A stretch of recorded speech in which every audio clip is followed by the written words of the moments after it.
یہ سوال آیا ہے کہ عام آدمی ترجمہ قرآن پڑھ کر سمجھ سکتا ہے یا نہیں؟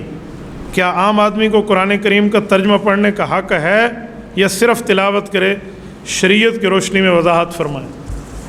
یہ اصل میں میرے ایک جواب پر شاید ان کا سوال ہو۔ یہ بات ذہن میں رکھیں کہ تلاوت قرآن کرنا تو ہر بندے کا حق ہے، لیکن اگر وہ تلاوت کے ساتھ ترجمہ بھی پڑھنا چاہتا ہے تو اسے چاہیے وہ کسی عالم کی زیر نگرانی پڑھے، خود نہ پڑھے۔ وہ خود ترجمہ پڑھنے بیٹھ جائے گا نا تو بعض مقامات ایسے آئیں گے جس جگہ وہ شکوک اور شبہات اور سوالات میں مبتلا ہو جائے گا، اور ایسے سوالات لوگ سمجھتے ترجمے کے ساتھ پڑھ لو۔ بابا قرآن کریم کی آیات بہت سی ہیں، کچھ آیات وہ ہیں جس میں قبر آخرت کا ذکر ہے، قیامت کا ذکر ہے، یہ تو ہر بندہ سمجھے گا، لیکن کچھ آیات مسائل کی ہیں، عقائد کی ہیں، دلائل کی ہیں، وہاں سمجھنا عام بندے کی بس کی بات نہیں ہے۔ وہاں وہ سمجھائے گا جو تعلیمات نبویہ پڑھ چکا ہوگا، جسے احادیث پر عبور ہوگا اور شریعت کا ماہر ہوگا، وہ سمجھائے گا، ورنہ عام بندہ تو پریشان ہو جائے گا، اور ایسا پریشان ہوگا کہ اللہ نہ کرے کہیں گمراہی میں مبتلا ہو جائے، جسے قرآن کہتے ہیں یہدی بہ کثیرا ویضل بہ کثیرا، کہ قرآن کے ذریعے ہدایت ملتی ہے تو بعضوں کو گمراہی بھی ملتی ہے، تو اس گمراہی کا کیا کرو؟ تو اسی لیے میں نے پہلے بھی منع کیا تھا، اب بھی کرتا ہوں کہ ترجمہ پڑھنے کا شوق ہے آپ پڑھیں، میں منع نہیں کرتا، لیکن علماء کی زیر نگرانی، آپ کسی عالم دین کی زیر نگرانی۔ میڈیکل کی کتاب ڈاکٹر آپ کو ترجمے کے ساتھ نہیں پڑھنے دیتا بغیر کسی ڈاکٹر کے مشورے کے، تو قرآن کریم لاوارث تو نہیں ہے، ورنہ قرآن کریم کی کئی آیات ایسی آئیں گی بندہ پریشان ہو جائے گا۔ اور یہی بات حکیم الامت مولانا اشرف علی تھانوی رحمۃ اللہ علیہ نے بیان القرآن ترجمہ قرآن کے مقدمے میں لکھی ہے۔ لوگ کہتے ہیں نا ترجمے کیوں لکھے جاتے ہیں، تو میں کہتا ہوں یہ ترجمہ ان طلباء کے لیے لکھا جاتا ہے جو عالم بننا چاہتے ہیں اور ابتدائی ہوتے ہیں، ان کے لیے ترجمہ ہے، ہر ریڑھی لگانے والے ہر دکاندار کے لیے نہیں ہے۔ ہاں وہ عالم کی زیر نگرانی پڑھے تب ٹھیک ہے، ورنہ نہیں ہے۔ حضرت تھانوی رحمۃ اللہ علیہ نے اردو میں ترجمہ کیا بیان القرآن، اس کے مقدمے میں لکھا ہے کہ عوام کو نہیں چاہیے وہ صرف ترجمے پڑھے، اگر عوام کو ترجمے پڑھنے کا شوق ہے تو کسی عالم کی زیر نگرانی پڑھے۔ یہ میرا جملہ نہیں ہے، یہ حکیم الامت مولانا اشرف علی تھانوی رحمۃ اللہ علیہ کا۔ اور آج کل لوگ کہتے ہیں نہیں ہر بندہ ترجمہ پڑھے، وہ بھائی ہر بندہ اگر ترجمہ پڑھے تو علوم حدیث کہاں جائیں گی؟ صحابہ کرام کی تشریحات کہاں جائیں گی؟ اہل بیت نے جو رسول اللہ سے قرآن کریم سمجھا ہے ان کی تشریح کہاں جائے گی؟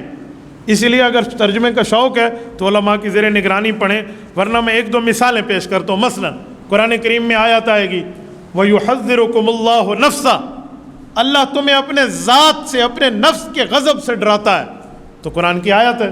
ایک آیت اور بھی ہے كُلُّ نَفْسٍ ذَائِقَةُ الْمَوْتِ، ہر نفس پر، ہر ذات پر موت نے بھی آنا ہے۔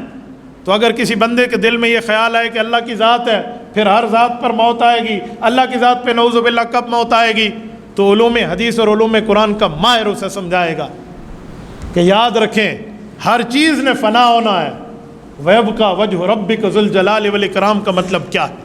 ورنہ وہ کہے گا ایک جگہ اللہ کا قائم ہونا کہا ہے کہ اس پر موت نہیں آئے گی، دوسری جگہ ہر ذات پر موت آئے گی، تیسری جگہ اللہ کی ذات ہے، تو بیچارہ پریشان ہو جائے گا۔ اسی طرح قرآن کریم میں اگر آپ اور نہیں تو عدت کے مسئلے کو اٹھا لیں، ایک خاتون کا خاوند فوت ہو جاتا ہے، وہ عدت کتنی گزارے؟ تو قرآن کریم میں سورۃ البقرہ میں دونوں آیتیں موجود ہیں۔ ایک آیت ہے کہ عدت 1 سال ہے، متاعا الی الحول خیر اخراج، اور ایک آیت ہے تربصن بانفسہن 4 اشہر و عشرہ، 4 ماہ 10 دن ہے۔ تو عام آدمی جو بغیر ماہر کے ترجمہ صرف پڑھے گا وہ کیا کہے گا کہ 1 سال عدت گزارے یا 4 ماہ 10 دن گزارے؟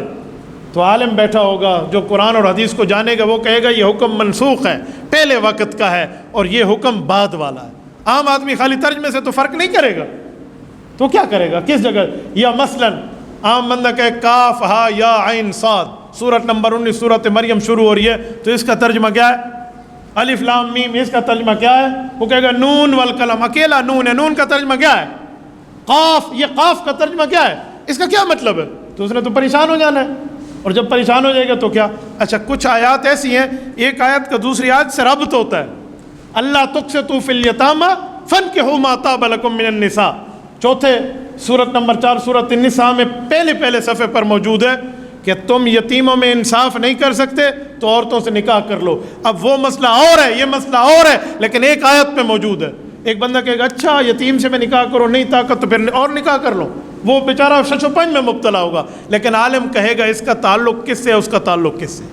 تو اس لیے علماء کی زیر نگرانی پڑھیں، اور اگر علماء کی زیر نگرانی نہ پڑھے تو پھر تو کام خراب ہے۔ اور میں اہل علم پہ حیران ہوں کہ جو بیٹھ کے کہہ نہیں عالم کے بغیر بھی آپ ترجمہ پڑھ سکتے ہیں، تو میرے خیال میں حکیم الامت مولانا شرف علی تھانوی کو پتہ نہیں تھا، جس نے خود اردو ترجمہ لکھ کے دیا ہے۔ تو اس لیے آپ اردو ترجمہ پڑھیں، میں آپ کو ویلکم کرتا ہوں، لیکن آپ کسی نہ کسی عالم دین کی رہنمائی میں پڑھیں، ایسے نہ پڑھیں، ورنہ میں ایسے کارگزاریاں بھی جانتا ہوں۔ اپنی ڈیرہ اسماعیل خان کی بات کر رہا ہوں، ممبر پر بیٹھوں میں جھوٹ بولوں، اللہ میرے ساتھ مدد کھینچ لے گا، مجھے ممبر پہ جھوٹ بولنے کی کیا ضرورت ہے؟ ایک شخص نے ترجمہ پڑھنے شروع کر دیا، علماء کو کسی قسم کی رہنمائی نہیں لیتا تھا، وہ ایک رکعت میں 3 سجدے کرتا تھا، میری آنکھوں نے دیکھا ہے۔ جب ہم سمجھاتے ہو کہ تو سب مولوی کتوں آ گئے، میں فلانی کتاب جو پڑھا ہے، تم مولویوں کو کیا پتہ، میں نے فلاں کتاب سے پڑھا، چل اس کو سمجھاؤ۔